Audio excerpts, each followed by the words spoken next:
Hello, my dear friends. Thank you for showing so much love on my last 3 videos. Love to all the neighboring countries. आपकी इतनी प्यारी प्यारी comments I है, कई recommendations, कई suggestions भी आए हैं, कईयों ने हमारा मटेरियल भी बाय किया, हमारी सर्विसेज भी ली. Thank you very much. I hope आपके doubts for speaking and writing clear हो गए होंगे, लेकिन तो भी हम उसके बारे में आगे भी बातें करते रहेंगे. आपने कमेंट किया, हमने पढ़ा. आपने कमेंट में ये कहा है कि लिसनिंग और रीडिंग का कुछ करिए. तो ये वीडियो के अंदर हम बात करेंगे लिसनिंग मॉड्यूल की. लिसनिंग मॉड्यूल जो है वो स्पीकिंग, राइटिंग, रीडिंग उसके बाद पीटी के अंदर आता है. यानी आपके पास लास्ट 30 मिनट्स के आसपास बाकी होंगे ना, तब आपका लिसनिंग मॉड्यूल आता है. पीटी के अंदर सारे इंडिविजुअल टाइमर होते हैं. आपने स्पीकिंग और राइटिंग मॉड्यूल खत्म कर लिया, उसके बाद नेक्स्ट करेंगे तो रीडिंग का मॉड्यूल जो आएगा वो इंडिविजुअल टाइम का आएगा. यानी आपने रीडिंग सपोज जल्दी खत्म कर दिया या स्पीकिंग राइटिंग जल्दी खत्म कर दिया, वो कोई टाइम आपका ऐड नहीं होने वाला इन लिसनिंग. लिसनिंग एक इंडिपेंडेंट टाइमर होता है. इसके अंदर टोटल 8 वेराइटीज़ आती है.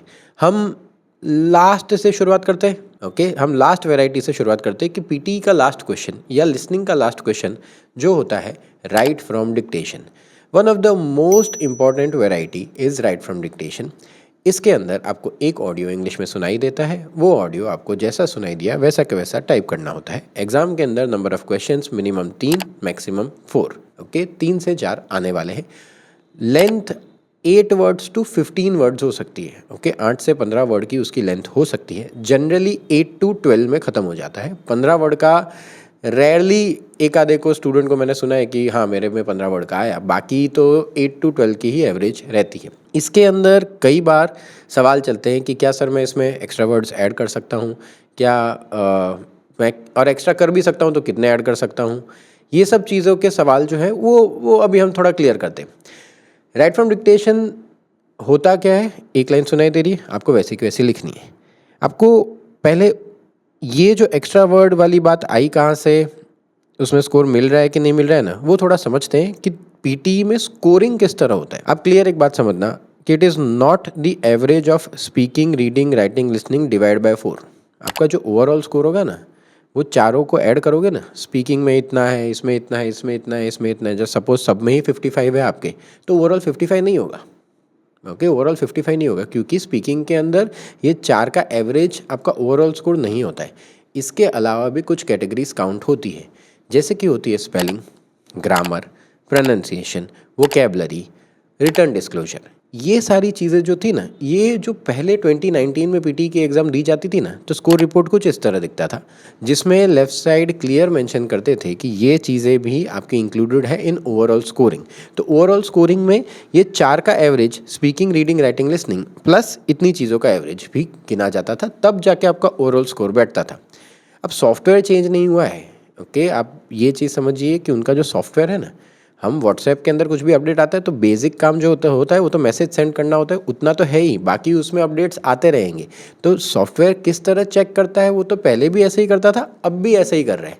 तो उसका स्कोरिंग ऐसा कोई ड्रास्टिकली चेंज नहीं हुआ है. अगर स्कोरिंग के अंदर स्पेलिंग, प्रोनाउंसिएशन, वोकैबलरी ये सारी चीज़ें इंक्लूडेड है, आज की तारीख में हमें क्या दिखता है, रिजल्ट के जस्ट नीचे हमें दिखता है स्किल प्रोफाइल, जिस पे हम क्लिक करते हैं, जिसमें सारे मतलब सारी चीज़ें लिखी होती है. Single scale, multiple scale, open response, extended writing, extend speaking, ये सब लिखा होता है. और जिसमें है ना एक बार बना हुआ होता है, वो बार आधा ज़्यादा, ओके, इस तरह से वो बार्स बने हुए होते हैं.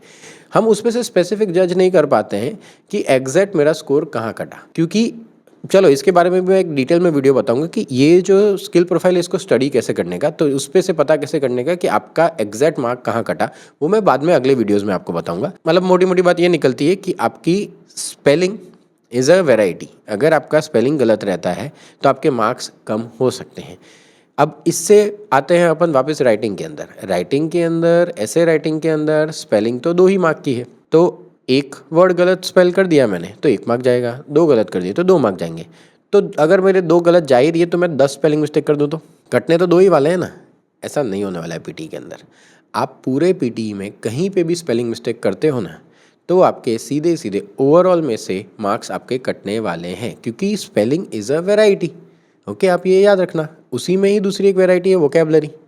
वो वोकैबलरी वर्ड जो दे रखा है उसका मीनिंग ये है कि आप सेम वर्ड्स बार बार यूज़ कर रहे हो, तो अगेन उसमें भी आपके मार्क कटेंगे.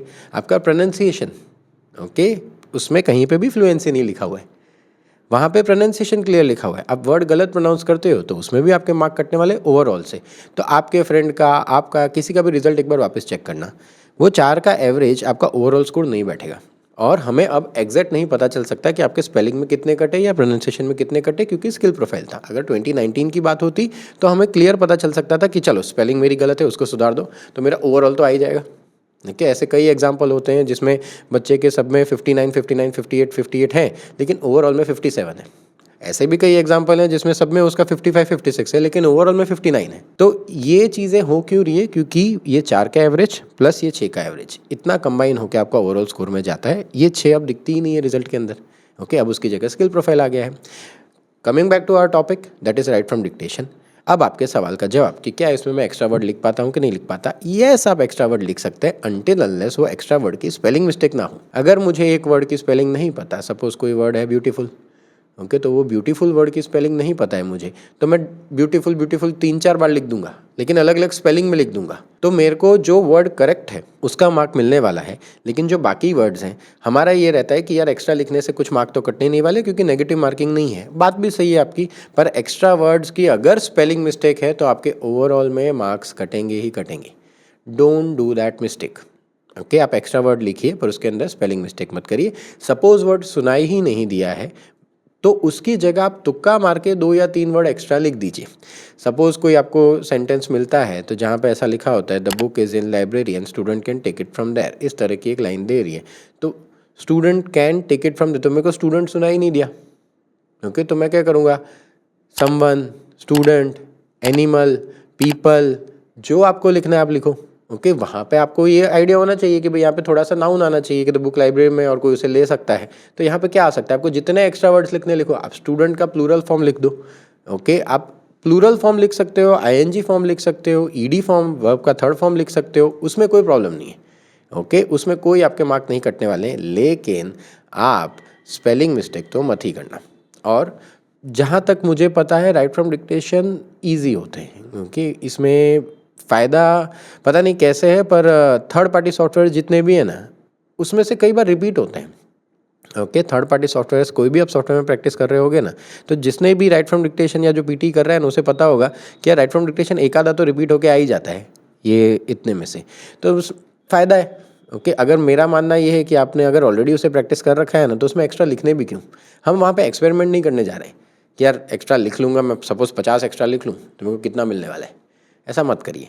सेकंड, पीटी ने क्लियर अपनी वेबसाइट पे ये कहा है कि आपका जो सेंटेंस है या आप जो भी एक्स्ट्रा लिख रहे हो वो सीक्वेंस में होना चाहिए। अगर कई लोग क्या करते हैं कि पूरा सेंटेंस खत्म हो गया उसके बाद सारे articles, modal verbs, helping verb सब उसके बाद डालते हैं, द, फॉर, बट सब खत्म होने के बाद डालते हैं। ओके, तो ये जो चीज़ है ना कि भाई बाद में लिखोगे तो उसका तो कोई मतलब ही नहीं है। पीटी की वेबसाइट पे क्लियर लिखा हुआ है the word should be in sequence. आपने सीक्वेंस में नहीं लिखा तो वो वर्ड काउंट ही नहीं होने वाला है। तो क्यों बिना मतलब अपना टाइम भी बिगाड़ रहे हो, प्लस इससे आपका टाइम जाएगा और आगे एक आधा राइट फ्रॉम डिक्टेशन छूट जाने के चांसेस हैं। ओके, वो टाइम पे अपन आगे आएंगे। किसी ने ये कहा था कि क्या मैं फुल स्टॉप ऐड करूं राइट फ्रॉम डिक्टेशन के अंदर, या फुल स्टॉप ऐड करना रह जाए मेरा, तो क्या मेरा मार्क कटेगा। अब पीटी के अंदर right from dictation AI scoring में नहीं है। कंप्यूटर क्या चेक कर रहा है, वो एक सॉफ्टवेयर है कि भाई ये वर्ड उसे मिला तो आपको मार्क मिलने वाला है।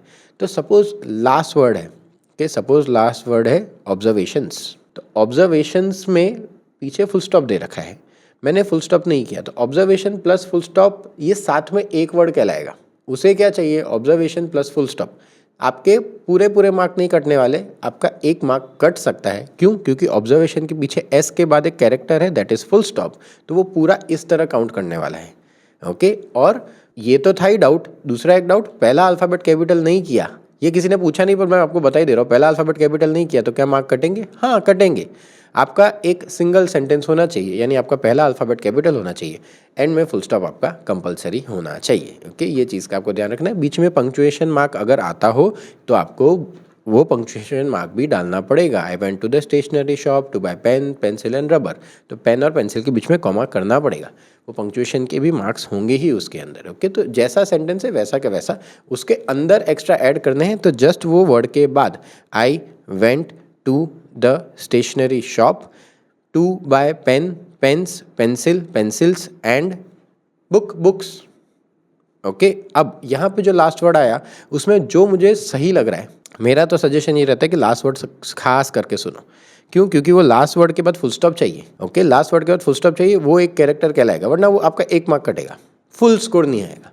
ओके, फुल स्कोर नहीं आएगा। इस वजह से लास्ट वर्ड सही रखो, फर्स्ट वर्ड सही रखो, स्पेलिंग मिस्टेक मत करो। That is write from dictation. Okay, कोई इसमें, मुझे तो ये टॉपिक ईजी लगता है, पर स्पेलिंग मिस्टेक आपकी ना हो तो इसमें भर के स्कोर आ सकता है। राइटिंग के अंदर अच्छे खासे मार्क्स आ सकते हैं, अच्छे खासे in the sense 25 to 32 marks आपके राइटिंग में इसकी वजह से आ सकते हैं। लिसनिंग में भी आपके 20 to 25 मार्क्स आ सकते हैं। पहले 7 तारीख से पहले इसका वेटेज इससे भी ज़्यादा था, पर लिसनिंग में अब थोड़े क्वेश्चंस बढ़ गए हैं, जैसे कि summarize group discussion is in listening, answer short question is in listening. तो राइट फ्रॉम डिक्टेशन का इस वजह से थोड़ा सा वेटेज कम हो गया है इन लिसनिंग, पर राइटिंग में कुछ कम नहीं हुआ है। 32 to 35 मार्क्स, 32 तक आपके मार्क्स आ सकते हैं in writing because of right from dictation. उससे एक क्वेश्चन पहले जाते हैं, यानी सेकंड लास्ट क्वेश्चन पे जाते हैं, that is highlight incorrect words. One of the most important topics, क्योंकि वो रीडिंग में कंट्रीब्यूट करता है, रीडिंग में कंट्रीब्यूट कर रहा है, इस वजह से ही वो टॉपिक मेरे को बहुत पसंद है। इसके अंदर नंबर्स गलत नहीं होंगे, प्रॉपर नाउन्स गलत नहीं होंगे, यानी कोई भी पहला अल्फ़ाबेट कैपिटल दिया हुआ होगा यानी वो गलत नहीं बोलेगा, किसी इंसान का नाम दिया होगा तो वो गलत नहीं बोलेगा। ओके, तो आपको एक आइडिया हो जाएगा कि क्या क्या गलत हो सकता है। आपको कैसे ध्यान रखने का, वर्ब गलत हो सकते हैं, तो यानी जो वर्ड के पीछे ING ED लगा हुआ हो वो वर्ड पे आपको ध्यान देने का है। एडजेक्टिव गलत हो सकते हैं, तो आपको किसी के पीछे भी एबल, केपेबल ऐसे वर्ड्स हो ना, उस पे ध्यान देने का। Is, am, are helping verbs, that, have, number, date, ये सब गलत नहीं होगा। ओके, ये सब चीज़ें गलत नहीं होती है। तो मैं हमेशा क्या करता हूँ कि वहाँ पे ऑडियो शुरू होने से पहले 5 सेकंड होते हैं, तो मैं ना पहली लाइन तो एटलीस्ट फटाफट देख लेता हूँ कि इसमें है ना कौन से वर्ड में थोड़ा अजीब है। अजीब इन द सेंस कि ये छोटे वर्ड्स तो मेरे को पढ़ने नहीं है, मैं बड़े बड़े वर्ड्स पे ध्यान दूंगा। तो वो वर्ड में थोड़ा सा मीनिंग समझने का ट्राई करेंगे ना, तो हमें थोड़ा सा आइडिया हो जाएगा कि हाँ यार ये यहाँ पे सेट नहीं हो रहा, कि यहाँ पे सेट नहीं हो रहा। और हमेशा अपना माउस साथ में ही चलाते जाइए। ओके, आपको उसी टाइम टिक करना पड़ेगा। ऑडियो ख़त्म होने के बाद, दूसरी बार तो ऑडियो प्ले होता नहीं है, ऑडियो ख़त्म होने के बाद आपने टाइम लिया तो आप समझ नहीं पाएंगे कि इसमें क्या करना है। साथ में इसमें नेगेटिव मार्किंग है। एग्ज़ाम के अंदर मिनिमम 3 होगी, मिनिमम 3, एक पैराग्राफ के अंदर मिनिमम 3 हाईलाइट इनकरेक्ट वर्ड यानी वर्ड गलत होंगे। मैक्सिमम PT कहता है 9, PT कहता है 9 कि भाई 9 मैक्सिमम हो सकते हैं, लेकिन मेरा सजेशन ये है कि आपको 5 सुनाई देगा ना गलत, 6th आपको गलत सुनाई भी दे ना, टिक मत करो। ओके, रिस्क मत लो। क्यों? क्योंकि वो नेगेटिव मार्किंग में जाएगा। अगर 3 ही सुनाई दिए हैं कोई चिंता मत करो। कई बार हाईलाइट इनकरेक्ट वर्ड 2 से 3 आते हैं, तो 2 आते हैं तो आप जब भी 2 आएंगे ना, क्योंकि उसका वेटेज है ना 8 to 10 मार्क्स का है, अगर 2 आएंगे ना तो आपके 4 और 5 यानी एक में 4 गलत होंगे, दूसरे में 5 गलत होंगे। अगर आपके 3 आते हैं तो 3, 3 और 4, 5, 3, 3 और तीसरे में 4, 5, इस तरह से, क्योंकि एवरेज तो वही बैठने वाला है ना। आपको एवरेज 8 to 10 मार्क्स उसमें देने वाले हैं। 2 पूछ लिए तो एक में ज़्यादा होंगे, अगर 3 पूछ लिए, अब जब तक नेक्स्ट नहीं करते हमें पता नहीं चलता है कि 2 आने वाले हैं कि 3 आने वाले हैं। इस वजह से जस्ट बी पेशेंट। ओके, इसमें कोई, और आपके पास सेकंड थॉट नहीं आना चाहिए, उसमें आपको एकदम शार्पली उसको माउस को घुमाते घुमाते क्लिक करना है। सेकंड थॉट आया ना तो उसके आगे शायद कुछ आ रहा हो तो वो गलत हो जाए। एक ऐसी चीज़ के जैसे इंडियन स्पेस रिसर्च ऑर्गेनाइजेशन ऐसे वर्ड दे रखा है, तो ISRO, ये चारों में पहला अल्फ़ाबेट कैपिटल रहेगा। आपको देख के पता चलना चाहिए। सपोज ऑडियो प्ले नहीं हुआ है लेकिन पहली लाइन में ISRO दिया है, उसमें जो ये O वाला वर्ड दिया है उसकी जगह कोई और वर्ड दिए, उसका अल्फ़ाबेट पहला हमेशा स्मॉल होगा, उसका अल्फ़ाबेट हमेशा स्मॉल होगा। बाकी 3 का कैपिटल है, यानी 2 कैपिटल के बीच में, 2 कैपिटल अल्फ़ाबेट के बीच में एक स्मॉल अल्फ़ाबेट दिया है ना, यानी वो वर्ड तो पक्का ही गलत होगा। तो आपको ये चीज़ों का खाली छोटा मोटा ध्यान रखने का है। राइट फ्रॉम डिक्टेशन पे थोड़ा सा एक चीज़ रह गई थी जो मैं आपको बताता हूँ। राइट फ्रॉम डिक्टेशन में हमेशा पहले नोटबुक में आपका सेंटेंस लिखना, हर एक वर्ड का है ना, आप ट्राई करो जब प्रैक्टिस करते हो तो वर्ड का कुछ सिंबल बना दो। जैसे स्टूडेंट्स होता है तो मैं ST कर देता हूँ। ओके, मैं एक सिंबल बना देता हूँ, मुझे पता है कि ये मतलब स्टूडेंट्स होता है, क्योंकि वहाँ पे है ना स्पीड में थोड़ा सा ऑडियो निकल जाएगा ना, तो मैं पूरा लिखने जाऊँगा ना अगर नोटबुक के अंदर तो शायद मैं कुछ वर्ड्स मिस कर डालूँ, इसलिए मैं शॉर्ट में लिख देता हूँ ऐसे, इस तरह से। उसके बाद वापस इसी के अंदर मैं उसको क्लियर करके 2 बार रिपीट करके मन में, और उसके बाद मैं ना जो वर्ड थोड़ा सा लंबा है ना उसको क्लियर कर देता हूँ। सफिक्स मुझे याद नहीं रहेंगे, उसके पीछे शन था, उसके पीछे एस था या नहीं था, क्योंकि मैं ट्राई करता हूँ कि मैं हो सके तो उतने कम ही वर्ड्स लिखूँ। तो जैसे स्टूडेंट्स आएगा तो एस टी एस पीछे मैं ध्यान से लिख दूंगा, क्योंकि मुझे सेंटेंस खत्म होने के बाद ये याद नहीं आएगा कि यहाँ पे एस था या नहीं था। ऑब्जर्वेशन, तो शन लिखना है, पीछे एस था या नहीं था वो मुझे ओ बी करके TION पीछे एस है कि नहीं वो मैं ध्यान देता हूँ। इंटरेस्टिंग तो आई एन डैश करके ING, ओके, क्योंकि 3 सेकंड बाद मुझे इंटरेस्टिंग वर्ड तो याद है पर ING है या नहीं है वो याद नहीं रह रहा है। ओके, तो इस वजह से मैं extra words in the sense इस तरह नोट्स लिखता हूँ, नोटबुक में उसे क्लियर लिखता हूँ, फिर मैं टाइप करता हूँ। टाइपिंग स्पीड थोड़ी सी आपको रखनी पड़ेगी इसके अंदर, पर इतना कोई हड़बड़ाहट में नहीं करना है हमें। ओके, एकदम माइंड रिलैक्स रखना है आपको। Coming back to highlight incorrect words, उसमें आपको डायरेक्ट टिक करने का है, ज़्यादा टाइम नहीं लेने का है। Very important variety because of reading. Okay, उसके अब एक क्वेश्चन पहले जाते हैं, एक्चुअली उसके 4 क्वेश्चन पहले चले जाते हैं। उसके जस्ट पहले आता है select missing word. Select missing word के अंदर है ना, ऊपर क्वेश्चन के अंदर है ना टॉपिक क्या है ना वो लिखा आता है कि किस बारे में आपका टॉपिक प्ले होने या ऑडियो प्ले होने वाला है। ठीक है, वो इतना कुछ काम का नहीं रहता। जो सिलेक्ट मिसिंग वर्ड के अंदर 4 या 3 ऑप्शन होंगे ना, तो वो तीनों ऑप्शन कहीं ना आपको सेंटेंस में सुनाई देंगे, वो ऑडियो के अंदर कहीं ना कहीं वो बोलेगा। यानी ये तो प्योरली मीनिंग बेस्ड ही है। ओके, इसमें तुक्का नहीं चल सकता है, ये प्योरली मीनिंग बेस्ड ही है। एंड में जो बीप की आवाज़ आएगी वो बीप में क्या वर्ड आना चाहिए वो आपको वहाँ पे पुट ऑन करने का है।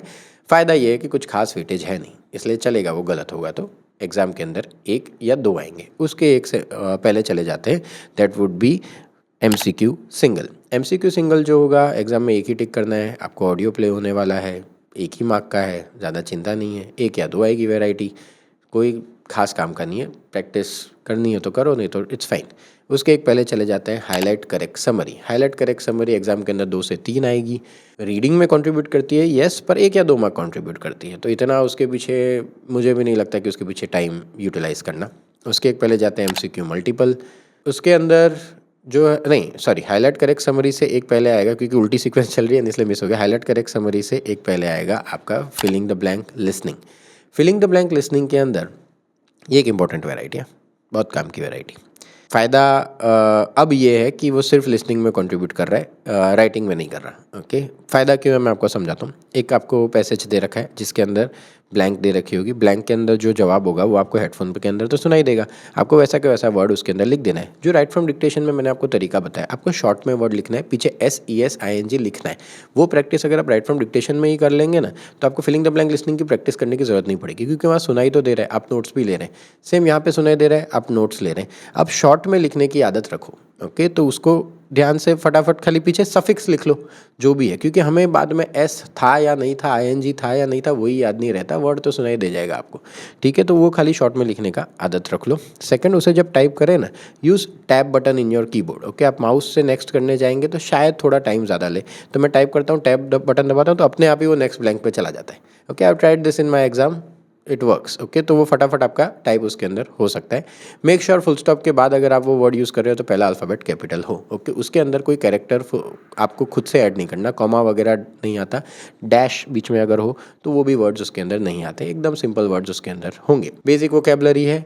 इसी चैनल के अंदर बहुत सारे फिलिंग द ब्लैंक लिसनिंग को लेके और राइट फ्रॉम डिक्टेशन को लेके ऑल टाइम प्रेडिक्शंस मैंने वीडियोस डाल रखे हैं। आप उतना भी प्रैक्टिस कर लेंगे तो मोर देन इनफ। ओके, होंगे 8-10 वीडियो, आपको तो कोई भी 2-3 कर लो, मोर देन इनफ। ओके, आपको स्पेलिंग मिस्टेक होती है ना, तो स्पेलिंग का क्या होता है कि आप आज करो spelling mistake, I am okay with it. Okay, पर कल वो स्पेलिंग मिस्टेक आपकी नहीं होनी चाहिए। Do mistakes but don't repeat it. Okay, आपको एक अलग से डिक्शनरी खुद की बनानी पड़ेगी कि मेरी ये स्पेलिंग गलत जाती है और मुझे इसका, आपको लेफ्ट साइड लिखनी है आपकी गलत स्पेलिंग जो आप लिखते हो, राइट साइड उसकी सही स्पेलिंग क्या है वो लिखना है। ओके, उसके लिए एक एक्टिविटी करते हैं थोड़ी सी। मैं 2 वर्ड्स यहाँ पे दे रहा हूँ, आप मुझे बताइए कि इन दोनों में से किसकी स्पेलिंग ज़्यादा सही है, कौन सी स्पेलिंग सच है। जैसे कि एक वर्ड है स्टेशनरी शॉप। ओके, तो उसमें स्टेशनरी शॉप में स्टेशनरी की स्पेलिंग कौन सी है, लेफ्ट वाली कि राइट वाली? अगर आपने लेफ्ट वाली सोची है तो वो गलत है, सच्ची स्पेलिंग ये वाली है। ओके, स्टेशनरी के पीछे ई आता है। चलो एक और, सेपरेट। सेपरेट की स्पेलिंग कौन सी है, लेफ्ट वाली राइट वाली? मेजॉरिटी ने अभी ये सोची ये वाली स्पेलिंग सही है। एक लास्ट, कंपैरिजन। कंपैरिजन की ये स्पेलिंग है या ये स्पेलिंग है, वो तो आप कमेंट में बताओगे ना अब। सो ये तरीका है स्पेलिंग याद करने का कि आपकी कौन सी स्पेलिंग गलत जाती है उसको आप नोट बनाइए और राइट साइड उसे सही स्पेलिंग लिखिए। आपको वो स्पेलिंग जब तक आप एग्ज़ाम नहीं दे रहे हो ना, उसको रोज़ थोड़ा थोड़ा मतलब उसको आपको रिवाइज़ करना पड़ेगा। मैं रातों रात स्पेलिंग नहीं सुधरने वाली है। जो स्पेलिंग मिस्टेक मैं आज करता हूँ, हफ्ते बाद करूँगा तो वही स्पेलिंग मिस्टेक मेरी वापस होने वाली है। इसी तरह आपकी स्पेलिंग सुधरेगी। पीटी में स्पेलिंग मिस्टेक की कोई जगह नहीं है। आप कोई भी टॉपिक जिसमें आप कीबोर्ड यूज़ कर रहे हो, उसमें अगर आपकी स्पेलिंग मिस्टेक हो गई तो काम ख़त्म, स्कोर नहीं आएगा। कईयों का ऐसा हुआ है कि 57 पे आके अटक गए, 65 ईच चाहिए तो 64 पे आके अटक गए या एक में आके अटक गए। तो उसका reason, biggest reason is spelling. अगर आप स्पेलिंग मिस्टेक करते हो तो आपको एक आधे मार्क्स से पीटी रोक देगा। आपको वो जो स्कोर चाहिए ना, उससे एक मार्क आपका कम आ जाएगा। ओके, तो ये रीज़न को ओवरकम कर लो, सीधा फिर आपको 65 नहीं, सीधा 70 पहुँचोगे। जो टारगेट स्कोर है उससे ज़्यादा पहुँचोगे। Cut to next, MCQ multiple. एक से ज़्यादा जवाब टिक मत करो। मेरा सजेशन ये रहता है कि एमसीक्यू मल्टीपल आराम से ऑडियो सुनो। मल्टीपल आंसर्स होते हैं उसके अंदर, एक ऑप्शन टिक करो आराम से, दूसरा टिक मत करो, नेगेटिव मार्किंग है, क्यों अपने को वो करना।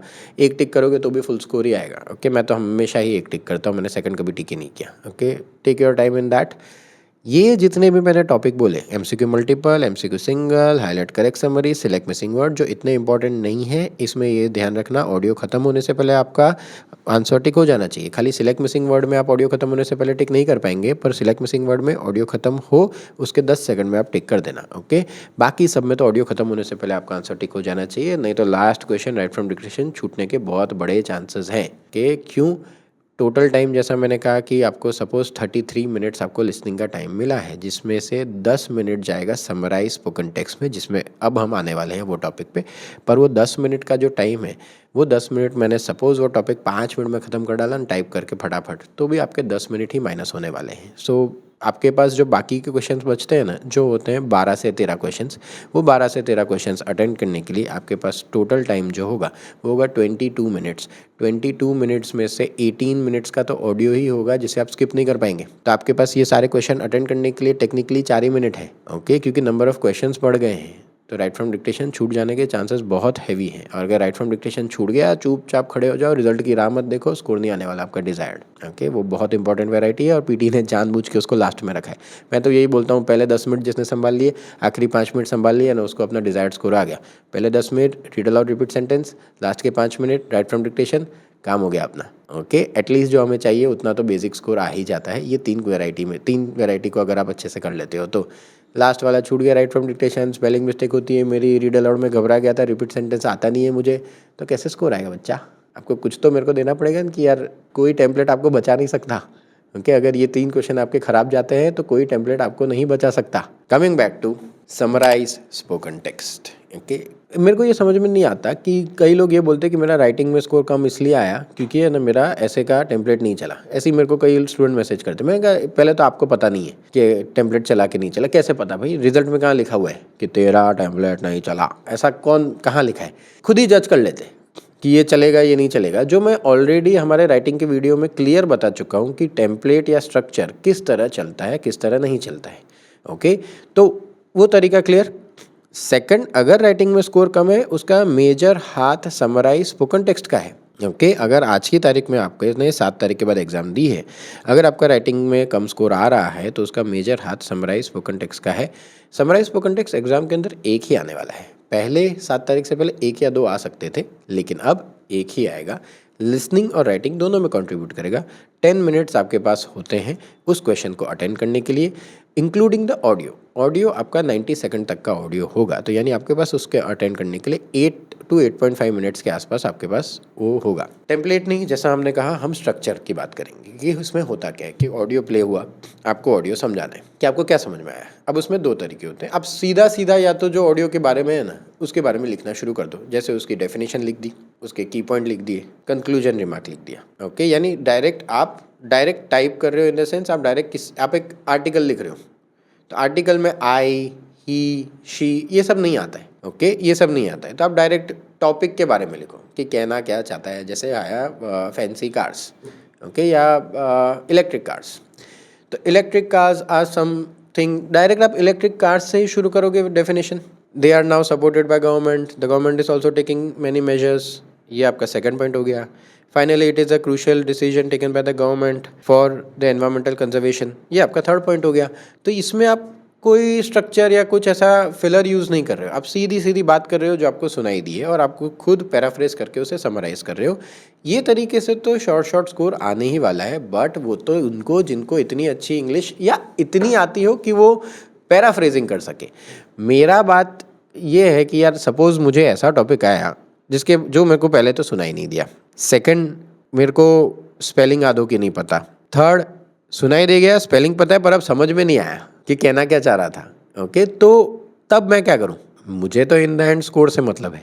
ओके, तो यहाँ पे हम क्या कर सकते हैं, यहाँ पे हम फिलर्स यूज़ कर सकते हैं। एक बेस, हमेशा मैं कहता हूँ कि आपको कितना भी अच्छा क्यों ना आता हो ना, एक बेस इन डिस्क्राइब इमेज लेके जाओ। कोई भी अच्छे से अच्छे इंग्लिश बोलने वाला इंसान होगा ना, लेकिन उसको आप 5 डिस्क्राइब इमेज लगातार दे दोगे ना, तो वो 1 या 2 बार फंबल करेगा। ओके, तो आप don't be over confident in this. Okay, कि मैं कर लूँगा खुद ही, दिखने में ईजी है। मैं खुद भी मैंने भी जब स्टार्ट किया था तो मुझे लगता था यार ये तो क्या है, ये तो 50 to 70 वर्ड्स लिखने होते हैं, बेचारा 90 सेकंड्स तक बोल रहा है, आराम से अपन टाइप कर लेंगे। पर उस टाइम पे जब लगातार, तब तो 2 आते थे, तो लगातार 2 आते थे, फिर सेकंड में, और ये बात हो रही है एग्ज़ाम के 1.5 घंटे निकल जाने के बाद, तो मैं कोई ज़्यादा रिलैक्स नहीं बैठा हूँ।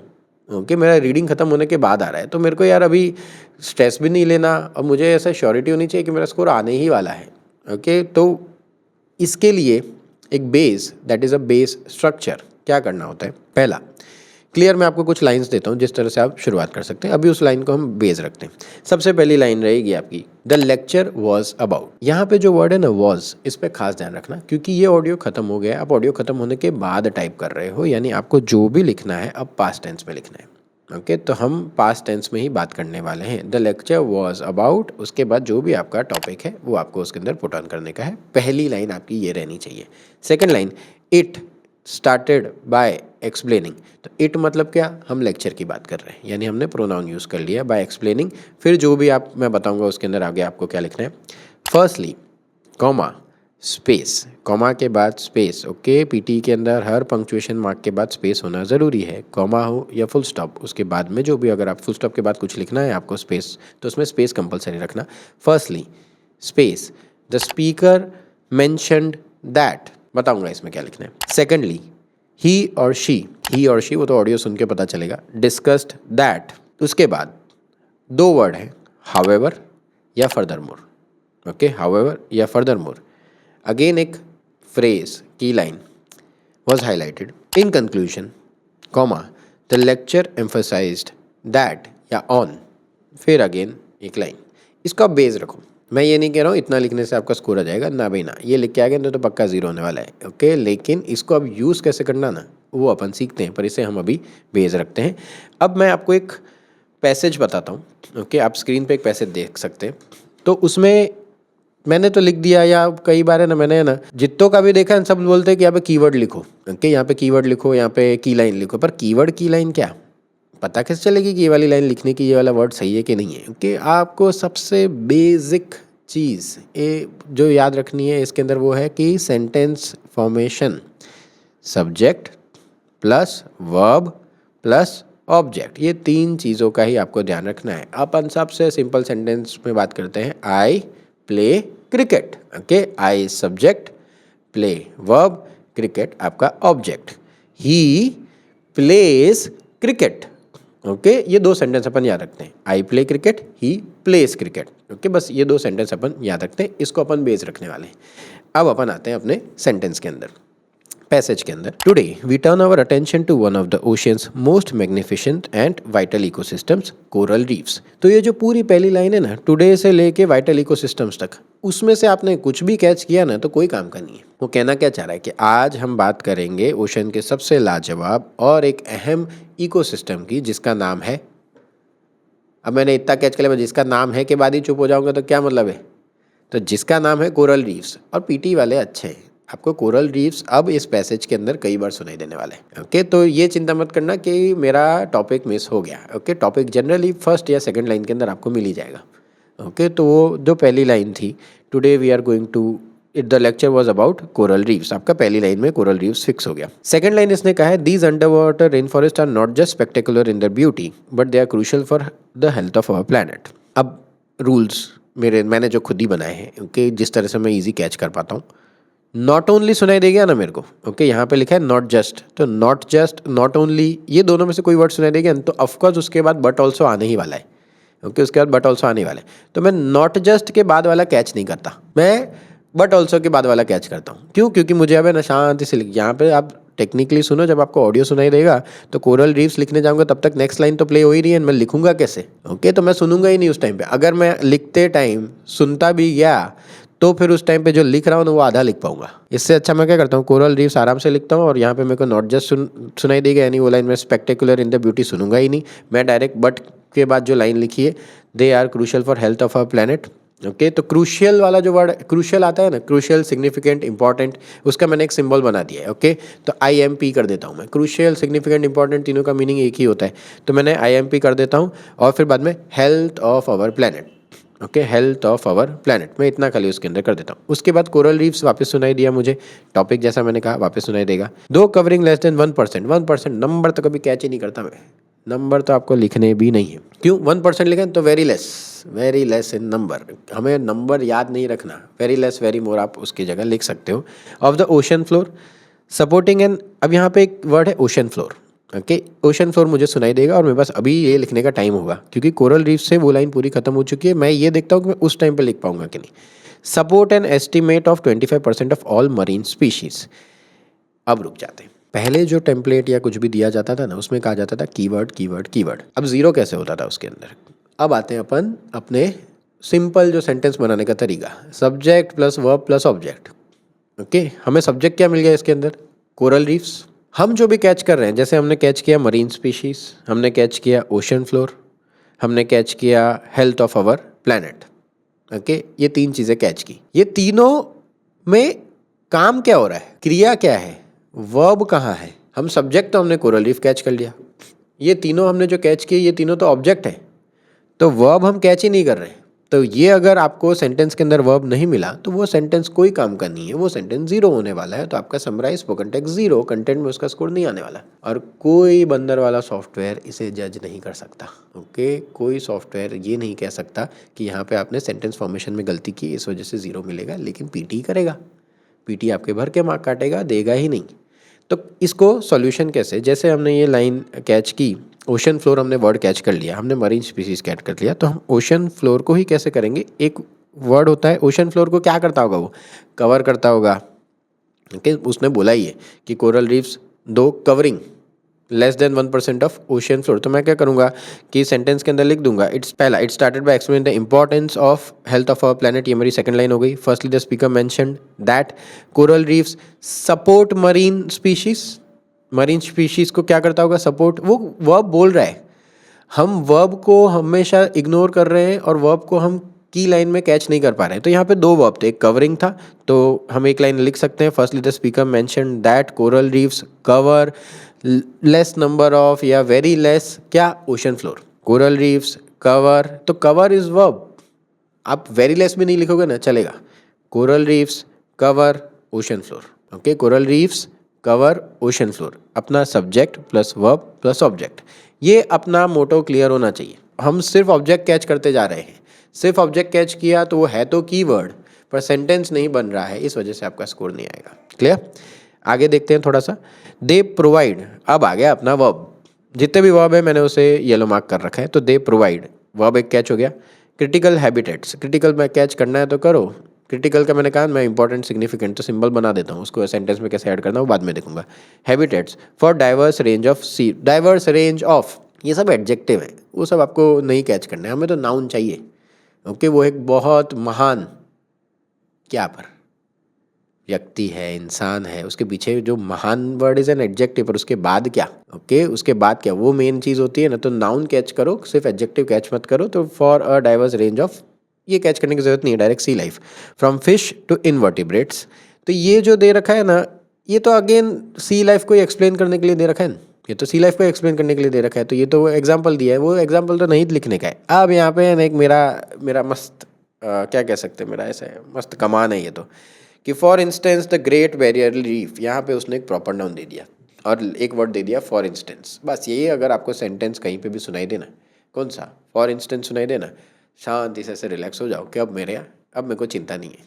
क्यों?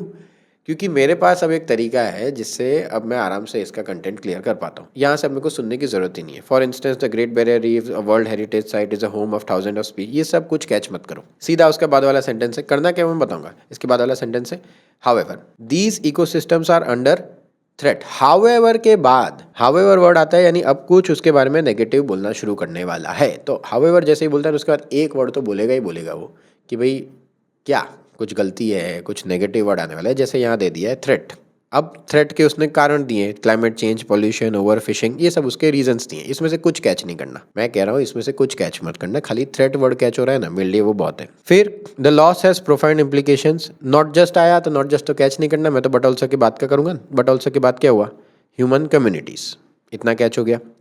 नेक्स्ट वाली लाइन में भी एक वर्ड दे रखा है मोर देन, तो यहाँ पे देखिए preserving coral reefs is more than N environmental concern. Okay, is more than environmental, अगर मोर देन देता है तो उसके बाद है ना हमेशा कुछ आगे बोलेगा ही बोलेगा। तो मैं आगे अगेन उसके आगे का ही सुनूंगा। क्रूशियल वर्ड है, क्रूशियल का सिंबल बना दूंगा। Step in maintaining, the maintaining verb आ गया। Oceans, biodiversity and own livelihoods, कोई भी एक ही कैच करूंगा। एंड ओन लाइवलीहुड्स करूँ या ओशियंस बायोडाइवर्सिटी करूँ, दोनों में से एक ही, क्योंकि मेरे को लिखना है ना उस टाइम पे। इट रिक्वायर्स, रिक्वायर्स आपका वर्ब हो गया। जहाँ पे भी इट सुनाई दिया तो coral reef requires global efforts. इतना तो बहुत हो गए, मतलब ये तो बहुत ज़्यादा ही हो गए, क्योंकि इतने कैच करने भी नहीं है। I am okay with it. Okay, last में अगर सुनाई दे तो सस्टेनेबल फ्यूचर एक कीवर्ड है, उतना कैच कर लो। अब इसे हम स्ट्रक्चर के अंदर यूज़ करते हैं। जैसा मैंने कहा कि वो फॉर एग्जाम्पल दें तो आपको चिंता छोड़ देने की। ओके, उसमें क्या करना है, अब मैंने ना ये कुछ लाइन्स दे रखी है जिसके अंदर आप जैसे फॉर एग्जाम्पल सुनाई दिया ना, तो आप ये दो फिलर में से कोई भी एक फिलर वहाँ पे आप टाइप कर सकते हैं। आपको अगर हाउएवर सुनाई दिया तो आप इन दो में से कोई भी फिलर यूज़ कर लो। आपको फर्दर मोर सुनाई दिया तो आप ये फिलर यूज़ कर लो। कॉजेस सुनाई दिया, जैसे हमने वो थ्रेट वर्ड सुना था, हाउएवर के बाद उसने थ्रेट कहा, तो थ्रेट के बाद अगर उसने कहा कि ये रीज़न है, ये रीज़न है, ये रीज़न, आपको रीज़न कैच मत करो, उसकी जगह ये वाली लाइन आप यूज़ कर लो। ओके, इस पैसेज के अंदर हम कौन सी लाइन यूज़ कर सकते हैं, अब पूरा स्ट्रक्चर देख लेते हैं। According to that passage the lecture was about coral reefs. It started by explaining its importance for the health of our planet, ये अपन ने कैच किया था, पर क्रूशियल का ही मैंने कहा कि मैं चेंज करके इंपॉर्टेंस कर देता हूँ। Firstly the speaker mention that coral reefs support, subject, support is verb, marine species, काम खत्म। Secondly he discuss that it, coral reefs यानी सब्जेक्ट, प्रोवाइड्स, अगेन क्या हो गया आपका verb, habitat to sea life लिखा था, मैं सी लाइफ लिखूं तो भी चलेगा, सी एनिमल्स लिखूं, क्रिएचर्स लिखूं, एवरीथिंग इज फाइन। हाउएवर के बाद threat on them, threat word मैंने कहा था आपको कैच करना पड़ेगा। हाउएवर उसने कहा इसलिए मैंने थ्रेट कैच किया, was highlighted. Various causes of the threat were highlighted during this lecture, various causes of the threat were highlighted during the lecture. In conclusion the lecture emphasised we need global efforts to control this, global efforts मैंने catch किया। यहाँ पे जो बीच वाली line है ना, various causes of threat were highlighted during the lecture, ये उसके कॉजेज उसने बताए थे, पर ये लाइन मैंने जनरल लाइन लिखी है। ओके, जो मैंने आपको लाइन बताई ना कि कभी भी हाउएवर आए तो उसके बाद ऐसी एक लाइन वो बोलेगा ही बोलेगा, तो आप ये लाइन वहाँ पे कभी भी ऐड कर सकते हो। सेम तरीके से कभी भी एग्जाम्पल देना, इसके अंदर एक लाइन में और लिख सकता था जिसमें था the speaker gave an example to support his view, his और हर व्यू या दिस व्यू। ओके, ये लाइन आप कहीं पे भी अगर फॉर एग्जांपल सुनाई दिया ना, तो वो लाइन आप उसके अंदर ऐड कर सकते हो, तो आपके जो वर्ड लिमिट है वो कैच हो जाएगी। 50 to 70 वर्ड्स लिखने होते हैं। विल टारगेट कि हम 60 वर्ड्स के आसपास इसके अंदर 60 to 65 वर्ड्स लिखे, पूरे 70 नहीं लिखेंगे, स्पेलिंग मिस्टेक के चांस हो सकते हैं, ग्रामर के मिस्टेक के चांस हो सकते हैं। 60 to 65 वर्ड्स उसके अंदर लिखेंगे। अब नेक्स्ट जो प्रैक्टिस है, एक ऑडियो प्ले करता हूँ जिसमें आप भी लिखेंगे, मैं भी लिखूंगा, देखते हैं हम दोनों ने साथ में किस तरह के वर्ड कैच किए। तो ये वीडियो फटाफट थोड़ी देर के लिए पॉज कर लो और एक नोटबुक पेन लेके बैठ जाओ। ओके, तब तक मैं ऑडियो प्ले करता हूँ। तो आप नोटबुक पेन लेके रेडी हो गए होंगे, मैं भी रेडी हूँ। मैं एक ऑडियो प्ले करता हूँ, साथ में वर्ड्स कैच करते हैं, देखते हैं कितने कॉमन वर्ड्स रहते हैं। Sustainable tourism is a vital concept in the modern travel industry. As we explore new places and cultures, it's crucial to consider the impact our travel has on the environment, local communities, and economies. Sustainable tourism is about more than just reducing carbon footprints. It's about preserving the natural and cultural heritage of the destinations we visit. For instance, ecotourism initiatives, which focus on conservation and supporting local communities, are becoming increasingly popular. These initiatives not only protect natural habitats but also provide economic benefits to local residents.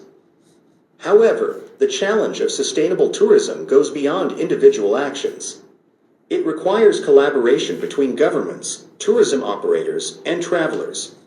For example, creating policies that limit the environmental impact of tourism, promoting local businesses, and educating tourists on responsible travel practices are essential steps. In a world facing environmental challenges and cultural homogenization, sustainable tourism offers a path to enjoy the world's beauty while protecting it for future generations. By choosing to travel sustainably, we're not just tourists, we're guardians of the world's diverse and precious cultures and ecosystems. ठीक है, काफ़ी इसमें point थे।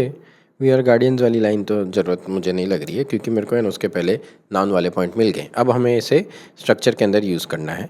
तो अब हम पहले base structure खोल देते हैं। बेस स्ट्रक्चर के अंदर अब हमें पहली लाइन जो लिखनी है, द लेक्चर वॉज अबाउट, क्या था topic? Sustainable tourism. It started by explaining the impact of sustainable tourism on environment, local communities and economies. ये आपकी इम्पैक्ट ऑन ट्रैवल ये लिखा हुआ था, तो वही मैंने कैच किया। अगर आपने एनवायरनमेंट, लोकल कम्युनिटी, इकोनॉमी, ये 3 वर्ड दिए, 3 में से एक ही कैच करो।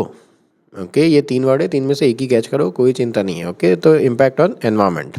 Firstly the speaker mentioned preserving natural and cultural heritage. Firstly the speaker mentioned preserving natural and cultural heritage.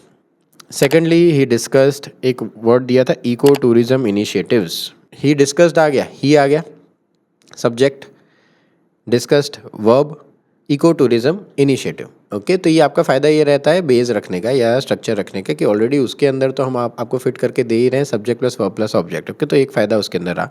However, फिर डायरेक्टर ने एक चैलेंज वर्ड उसने बोला था। बहुत सारे बीच में बोले collaboration between government, tourism manager, इतना सारा कैच किया है, पर लिखूँ ना लिखूँ देखते हैं ना, क्योंकि मुझे तो एक लाइन मिल गई है, चैलेंज। तो challenge associated with sustainable tourism was highlighted. मुझे तो चैलेंज वर्ड ही लिखना था, बाकी तो क्या ही इसके अंदर, तो something associated with the topic was highlighted, इतना मैंने उसके अंदर पुट ऑन कर दिया। In conclusion the lecture emphasised on the importance of travel sustainable tourism, या ट्रैवल टूरिज्म या सस्टेनेबल टूरिज्म, तीनों में से आप कुछ भी लिख सकते हैं। To protect ecosystem for future generation, ये लास्ट वाली लाइन थी। प्रोटेक्ट इकोसिस्टम लिखो, प्रोटेक्ट एनवायरनमेंट लिखो, आपकी मर्जी, पर फ्यूचर जनरेशन आपकी लास्ट वाली लाइन थी, वो मैंने कैच की। ये मेरे टोटल 58 वर्ड्स हुए। इस तरह लिखे आऊँगा, I will get good score. अब सपोज इससे भी कम वर्ड मेरे कैच हुए, ये तो मैंने मिनिमम किए, इससे भी मेरे वर्ड्स कम कैच हुए, तो ये एक लाइन है, possible solutions were propose to address this challenge. क्योंकि चैलेंज के बाद है ना, उसने एक तरीका बताया कि इसमें किस तरह से हम उसे सुधार सकते हैं। ओके, वो एक लाइन उसने कही थी। तो possible solution were propose to address this challenge and speaker gave few examples to support this point. Okay, क्योंकि है ना, उसने पैसेज के अंदर ये कहा था यहाँ पे, for example creating policies that limit the environmental impact of tourism, promoting local business and educating tourist on responsible travel practices are essential steps.